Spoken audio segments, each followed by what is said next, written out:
RTEचे admission form सुरू झालेले आहेत। फॉर्म संपूर्ण कसा भरायचा यावरती हा व्हिडिओ असणार आहे। लाईव्ह फॉर्म भरून दाखवला जाणार आहे। सगळ्यात पहिले तर एज रूल काय आहे, म्हणजे किती वर्षापासून किती वर्षापर्यंतची मुलं याच्यामध्ये ॲडमिशन घेऊ शकतात ते आपण बघणार आहोत। तर एक GR आहे, त्या PDF लिंकसुद्धा मी डिस्क्रिप्शनमध्ये देईल व्हिडिओच्या। त्या GRमध्ये पूर्ण वयाची अट सांगितलेली आहे। सन 2024-25 या शैक्षणिक सत्रात RTE 25% प्रवेशासाठी बालकाचे वय निश्चित करण्याबाबत असा हा GR आहे। त्या GRमध्ये पूर्ण माहिती दिलेली आहे, तर ते आपण थोडक्यात वाचून घेऊया। इथे वयाची अट काय आहे, सन 2024-25 या शैक्षणिक सत्रात RTE 25% प्रवेशासाठी बालकाचे वय। तर जो प्ले ग्रुप आणि नर्सरीसाठी प्रवेश घ्यायचा आहे त्यांना 1 जुलै 2020 31 डिसेंबर 2021 या कालावधीमध्ये त्यांचा जन्म पाहिजे। म्हणजेच 31 डिसेंबर 2024 पर्यंत त्यांचं वय आहे ते 3 वर्ष पूर्ण झालेलं पाहिजे। कमीत कमी जास्तीत जास्त 4 वर्षे 5 महिने 30 दिवस चालतील। तसंच ज्युनियर KGसाठी 1 जुलै 2019 ते 31 डिसेंबर 2020 म्हणजेच कमीत कमी 4 वर्षे आणि जास्तीत जास्त 5 वर्षे 5 महिने 30 दिवस। सिनियर KGसाठी 1 जुलै 2018 ते 31 डिसेंबर 2019 5 वर्षे जास्तीत जास्त 6 वर्षे 5 महिने 30 दिवस। आणि इयत्ता पहिलीसाठी 1 जुलै 2017 ते 31 डिसेंबर 2018 मधला जन्म पाहिजे। 6 वर्ष 31 डिसेंबर 2024 पर्यंत जास्तीत जास्त 7 वर्षे 5 महिने 30 दिवस असतील तरीसुद्धा चालतील। तर तुमचा जे तुम्ही ॲडमिशन घेणार आहात बालकाचं त्याचं वय काय आहे ते तुम्ही ह्या ठिकाणी बघून घ्या। तर student.maharashtra.gov.in लिंक मी व्हिडिओच्या डिस्क्रिप्शनमध्ये सुद्धा देईल। या साईटवर तुम्हाला जायचं आहे। साईटवरती गेल्यानंतर या ठिकाणी न्यू रजिस्ट्रेशन करून घ्यायचं आहे। तर न्यू रजिस्ट्रेशनवरती क्लिक केल्यानंतर सगळ्यात पहिले तर तुम्हाला जिल्हा निवडून घ्यायचा आहे। तर डिस्ट्रिक्ट जो आहे तो तुम्ही तुमचा जिल्हा जो आहे तो निवडून घ्यायचा। त्यानंतर बालकाचं पहिलं सरनेम, नंतर फर्स्ट नेम, नंतर मिडल नेम असं पूर्ण व्यवस्थित टाकून घ्यायचं। चाइल्ड डिसॅबिलिटी म्हणजे जर पालक अपंग वगैरे असेल बालक तर त्याचं येस किंवा नो करायचं। आणि डेट ऑफ बर्थ जी आहे मुलाची तुमच्या किंवा मुलीची ती व्यवस्थित टाकून घ्यायची। डेट ऑफ बर्थ एकदा टाकली का चेंज करता येत नाही, म्हणून ती टाकताना व्यवस्थित टाकून घ्यायची। त्यानंतर जो कॅप्चा कोड दिलेला आहे तो कॅप्चा कोड बॉक्समध्ये टाकून घ्यायचा आहे। आणि जो तुमचा मोबाईल नंबर आहे पालकांचा तो मोबाईल नंबर या ठिकाणी टाकून घ्यायचा आहे। सगळ्या गोष्टी भरून घ्यायच्या। तिथं 3 गोष्टी दिलेल्या आहेत ते वाचून घ्या। एकदा नोंदवलेली जन्मतारीख पुन्हा बदलता येणार नाही। एका बालकाचा एकापेक्षा जास्त अर्ज भरलेले आढळल्यास सर्व अर्ज रद्द होतील। जन्मतारीख अथवा मोबाईल नंबर भरताना चुकला तर अर्ज डिलीट करून पुन्हा नवीन अर्ज भरावा। आणि जर दिव्यांग म्हणजे अपंग बालक असेल तर त्याचं चाइल्ड डिसॅबिलिटी करताना येसवरती क्लिक करायचं, जसं मी आता तुम्हाला सांगितलं येस करायचं की नो करायचं। सगळी माहिती भरून घेतली आणि या ठिकाणी रजिस्टर बटनावरती क्लिक करून घ्यायचं। तर जेव्हा तुम्ही रजिस्टर करणार तेव्हा तुमच्या मोबाईल नंबरवरती मेसेज येईल आणि तुम्हाला ॲप्लिकेशन नंबर जनरेट होईल। Application number generated successfully and password Saint on register mobile number म्हणजे तुमच्या मोबाईल नंबरवरती तुमचा जो पासवर्ड आहे तो त्यांनी पाठवला आहे। तर आता सगळ्यात पहिले आपल्याला या ठिकाणी लॉग इन करून घ्यायचं आहे। तर लॉग इन करण्यासाठी तुमचा जो ॲप्लिकेशन नंबर आहे जो वरती दिला आहे मेसेजमध्ये पण येतो तो ॲप्लिकेशन नंबर टाकून घ्यायचा, जो पासवर्ड आहे तो टाकून घ्यायचा आणि हा कॅप्चा कोड दिलेला आहे तो कॅप्चा कोड टाकून घ्यायचा। या ठिकाणी सगळ्या गोष्टी टाकून घेतल्या आणि लॉग इनवरती क्लिक केलं। लॉग इन केल्यानंतर तुम्हाला जो आता मोबाईलवरती पासवर्ड आलेला तो टाकायचा आहे या ठिकाणी आणि तुम्हाला नवीन पासवर्ड जनरेट करायचा आहे। नवीन पासवर्ड जनरेट करण्यासाठी जसं आपण नाव @123 वगैरे टाकतो त्याप्रमाणे तुम्ही तो नवीन पासवर्ड बनवून घ्यायचा आहे। आणि जो नवीन पासवर्ड बनवणार तोच पुन्हा रिटाईप न्यू पासवर्डच्या बॉक्समध्ये लिहून घ्यायचा आहे। दोन्ही ठिकाणी पासवर्ड लिहून झाला त्यानंतर तुमचा जो आहे सबमिट बटन ऑन होतो, सबमिट बटनावरती क्लिक करून घ्यायचं। त्या ठिकाणी आपण पासवर्ड बनवून घेतला आहे। पासवर्ड चेंज केल्यानंतर सबमिट केल्यानंतर या ठिकाणी पासवर्ड अपडेटेड सक्सेसफुली असं लिहून येईल। तर या ठिकाणी तुम्हाला ओके बटनावरती क्लिक करायचं आहे। ओके केल्यानंतर तुमचा पासवर्ड चेंज होईल। आता तुम्हाला चेंज झालेला पासवर्ड ह्या लॉग इनच्या ठिकाणी टाकायचा आहे। तुमचा जो ॲप्लिकेशन नंबर आहे तो टाकून घ्यायचा, चेंज केलेला पासवर्ड टाकून घ्यायचा आणि जो कॅप्चा कोड दिलेला आहे बॉक्समध्ये तो कॅप्चा कोड टाकून लॉग इन करून घ्यायचा आहे। तर ह्या ठिकाणी आपण सगळी माहिती भरून लॉग इन करून घेणार आहोत। लॉग इन केल्यानंतर आता आपल्याला पूर्ण फॉर्म भरायचा आहे। फॉर्म भरताना सगळ्यात पहिले चाइल्ड इन्फॉर्मेशन येते। चाइल्ड नेम येतं, तर ते इंग्लिशमध्ये सगळी माहिती भरलेली असते, पण मराठीमध्ये आपल्याला पुन्हा भरावी लागते.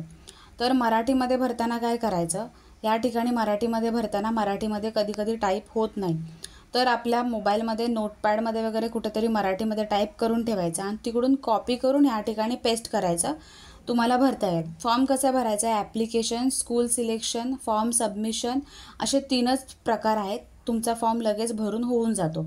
तर या ठिकाणी सगळ्यात पहिले नाव आपण बघून घेऊया, जे लास्ट नेम आहे, सरनेम, मिडल नेम आणि नेम, ह्या तिन्ही गोष्टी व्यवस्थित इंग्लिशमध्ये आहेत का. इंग्लिशमध्ये व्यवस्थित असतील तर मराठीमध्ये तुम्ही पूर्ण टाकून घ्या. आता मी म्हटलं मराठीमध्ये नसेल टाकता येत तर तुम्ही कुठेतरी दुसरीकडे लिहून घ्या, तिथून कॉपी पेस्ट करून या ठिकाणी पेस्ट करा. तसंच सेम मदर नेम, आईचे पूर्ण नाव मराठीमध्ये लिहून घ्यायचं आहे.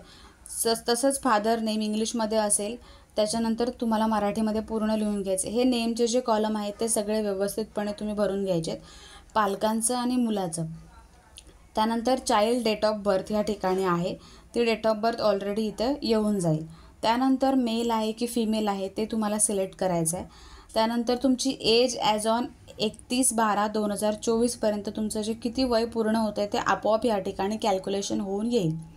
त्यानंतर या ठिकाणी तुम्हाला पॅरेंट स्टेटस लिहायचं आहे. पॅरेंट स्टेटस म्हणजे कोणाला फक्त आई सांभाळत असते किंवा कोणाचा डिवोर्स झालेला असतो, तो जनरल आहे की विडो, डिवोर्स किंवा सिंगल पॅरेंट आहे, जे काय आहे ते तुम्हाला या ठिकाणी सिलेक्ट करून घ्यायचं आहे.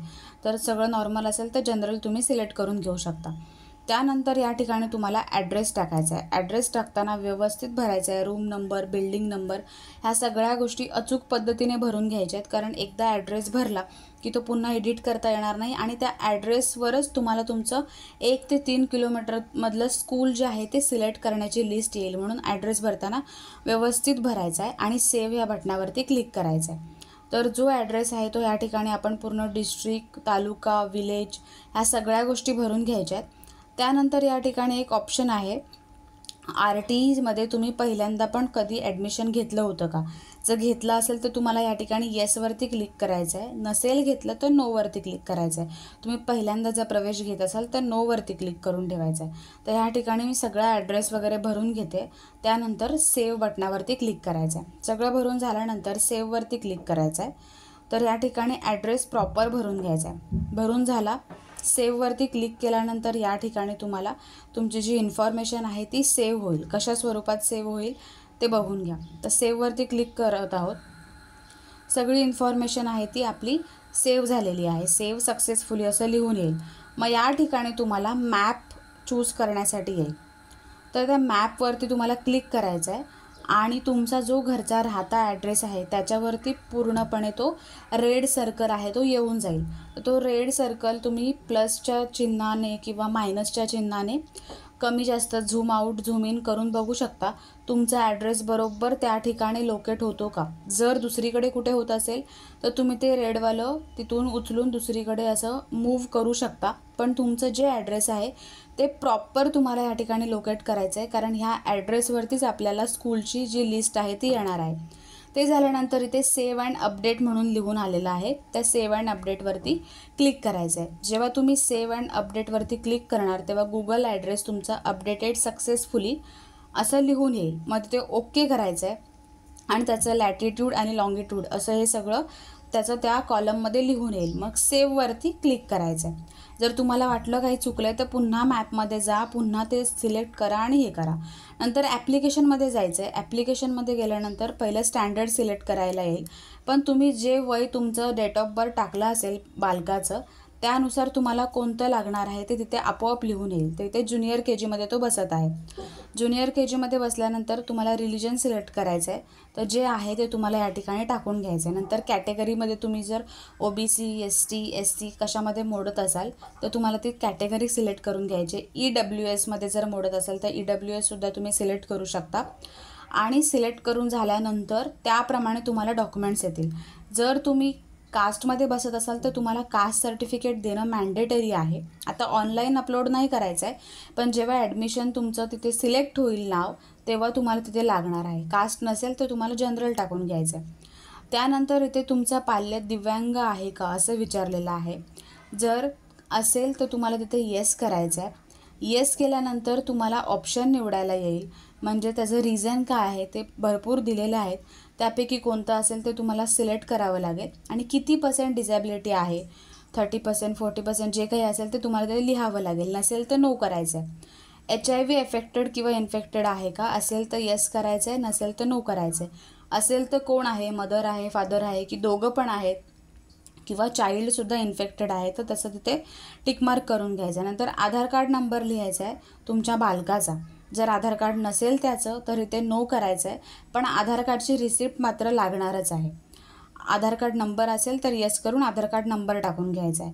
तसंच पालकांची इथे ॲन्युअल इन्कम ऑफ फॅमिली, जी इन्कम आहे तुमची ती या ठिकाणी टाकून घ्यायचे आणि इन्कम टाकल्यानंतर इन्कम सर्टिफिकेटसुद्धा तुम्हाला सोबत जोडावं लागतं. त्याच्यामुळे जी इन्कम आहे ती प्रॉपर टाका. त्यानंतर पॅन कार्ड ID आणि ईमेल ID जो पॅरेंट्सचा आहे तो मॅन्डेटरी नाही आहे. तुम्ही टाकायचं तर टाकू शकता, नाही टाकला तरी चालेल. त्यानंतर या ठिकाणी ॲड्रेस प्रूफ मॅन्डेटरी आहे तुम्हाला देणं. जर तुम्ही भाड्याने वगैरे राहत असाल तर रेंट ॲग्रीमेंट वगैरे देऊ शकता. बर्थ सर्टिफिकेटसुद्धा मॅन्डेटरी देणं आहे, येस करायचं आहे. आणि इन्कम सर्टिफिकेटसुद्धा तुम्हाला देणं आहे तर ते येस करायचं आहे. बाकी तुम्हाला कास्ट वगैरे नसेल तर ते सगळं मॅन्डेटरी नाही आहे. नंतर सगळं भरून सेव्हवरती क्लिक करायचं आहे. सेव्ह झाल्यानंतर ॲप्लिकेशन डिटेल सेव्ह सक्सेसफुली असं लिहून येईल. मग तुम्हाला या ठिकाणी स्कूल सिलेक्शन त्यावरती क्लिक करायचं आहे. आता स्कूल सिलेक्ट करताना तुम्हाला 1 किलोमीटरच्या आतले पण स्कूल दाखवतील किंवा 1 ते 3 किलोमीटरमधले पण स्कूल दाखवतील. पण आता जो नियम बदलला आहे, 1 किलोमीटरच्या आतले जर तुम्हाला तिथे खाजगी शाळा आणि बरोबरच सरकारी शाळा म्हणजे ZPची वगैरे शाळा जर असेल तर तुम्हाला ZPच्या शाळेमध्ये ॲडमिशन घ्यावं लागतं. असा जो नवीन RTचा नियम निघाला आहे त्याप्रमाणे तुम्हाला स्कूल शो होतील. तर आता हे जे स्कूल दाखवत आहेत ते 1 किलोमीटर अंतरामधील आहेत, पण प्रवेशासाठी अपात्र आहेत. म्हणजे ह्या शाळेमध्ये प्रवेश घेऊ शकत नाही. तर आपल्याला या ठिकाणी 1 ते 3 किलोमीटर आपण सिलेक्ट करून बघणार आहोत. ह्या ज्या शाळा आहेत त्या 1 किलोमीटरच्या आतल्या आहेत आणि आत्ता ज्या आपण बघतोय त्या 1 ते 3 किलोमीटरमधल्या आहेत. तर ह्या आपल्याला 3 शाळा ज्या आहेत त्या शो होत आहेत, त्याच्यामध्ये आपण घेऊ शकतो. तर आता इथे नियम काय आहे, सदरचे अंतर हे हवाई अंतर अजून रस्त्याने शाळा व घर यामध्ये 1 किलोमीटर किंवा 3 किलोमीटरपेक्षा जास्त असू नये असं त्यांचा नियम आहे. आणि शाळा निवडताना पालकांनी कमीत कमी 1 किंवा जास्तीत जास्त 10 शाळा पालक आहेत ते निवडू शकतात. तर त्याप्रमाणे तुम्ही निवडू शकता. तर ह्या ठिकाणी आपल्याला ज्या स्कूल शो होत आहेत तर तुम्हाला कोणतं पहिलं घ्यायचं आहे तर त्याच्यावर टिकमार्क करायचं आहे, दुसरं कोणतं पाहिजे ते, तिसरं कोणतं पाहिजे, अशा प्रकारे तुम्ही सिलेक्ट करू शकता. तर तुम्हाला किती तिथे शाळा तुमच्या ॲड्रेसनुसार शो होत आहेत त्यावर हे सगळं अवलंबून आहे. शाळा जेव्हा तुम्ही सिलेक्ट कराल तेव्हा पुन्हा डिटेल सेव्ह करायला विसरू नका. सेव्ह केल्यानंतर डिटेल सेव्ह सक्सेसफुली लिहून येईल. त्यानंतर तुम्हाला फॉर्म सबमिशनवरती क्लिक करायचं आहे. फॉर्म सबमिशनवरती तुम्ही आलात की तुम्हाला सगळी माहिती आधी अचूक आहे का, तुम्ही जे भरलं आहे ते व्यवस्थित आहे का ते एकदा पाहून घ्या. जर काही एडिट करायचं असेल तर तुम्ही आत्ताही ॲप्लिकेशन डिलीट करू शकता आणि याच्यानंतर तुम्ही पुन्हा ॲप्लिकेशन भरू शकता. तर या ठिकाणी RTE 25% ऑनलाईन प्रवेशाचा अर्ज मी स्वतः भरला आहे. सदर अर्जात भरलेली सर्व माहिती खरी असून लॉटरी लागल्यानंतर प्रवेश घेताना भरलेली माहिती खोटी आढळून आल्यास आणि या बालकाचे एकापेक्षा जास्त अर्ज भरलेले आढळल्यास RTE अंतर्गत मिळालेला प्रवेश रद्द होईल याची कल्पना आहे. हे सगळं वाचून टिकमार्क करून घ्यायचं आणि कन्फर्म अँड सबमिटवरती क्लिक करायचं. जेव्हा तुम्ही कन्फर्म आणि सबमिट करणार तेव्हा तुमचा फॉर्म सबमिट होणार. ॲडमिट कार्ड तुम्हाला जेव्हा तुमच्या शाळांची लिस्ट लागेल, तुमचं नाव लागेल, तेव्हा तुम्हाला या ठिकाणी कोणतं स्कूल नेम आणि ॲड्रेस आहे ते येईल. ॲडमिट कार्ड शो होईल आणि ॲडमिशन स्टेटस शो होईल. ते तुम्ही प्रिंट काढायचे आणि त्या शाळेमध्ये डॉक्युमेंट्स घेऊन जाऊन ॲडमिशन करून घ्यायचं आहे. जर काही चुकलं असेल तर डिलीट ॲप्लिकेशन करून पुन्हा अर्ज भरू शकता. तर अशा प्रकारे हा RTEचा ॲडमिशन फॉर्म भरायचा आहे.